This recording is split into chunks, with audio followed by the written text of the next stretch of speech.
Good morning everybody, and especially to my students of Strategic Performance Management.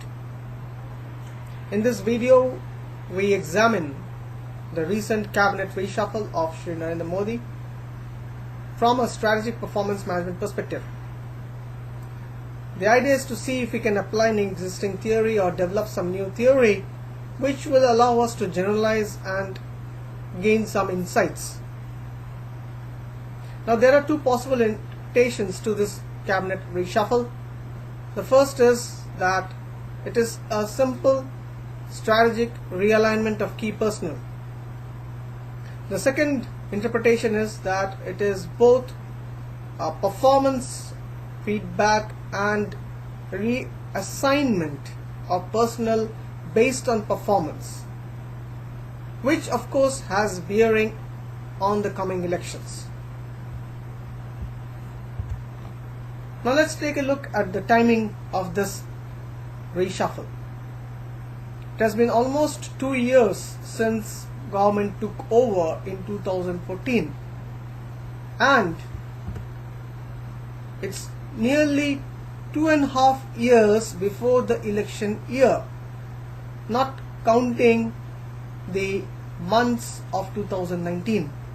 That means this government has only 2.5 years to demonstrate performance as compared to what has already been demonstrated.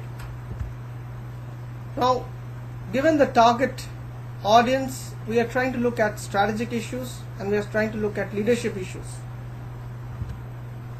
These are the following disclaimers. So I request you to go through these disclaimers. The core idea is that this is a personal video. It is not reflective of the ideas and opinions of my employer, my family, or any of my colleagues.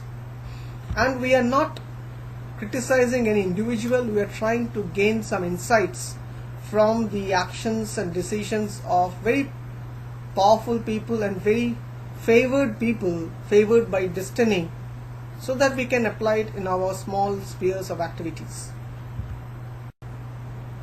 The premises for our analysis: premise 1, and the most important premise, is that our Prime Minister Shri Narendra Modi is focused on performance both from a long-term national perspective as well as from a party perspective due to the coming elections.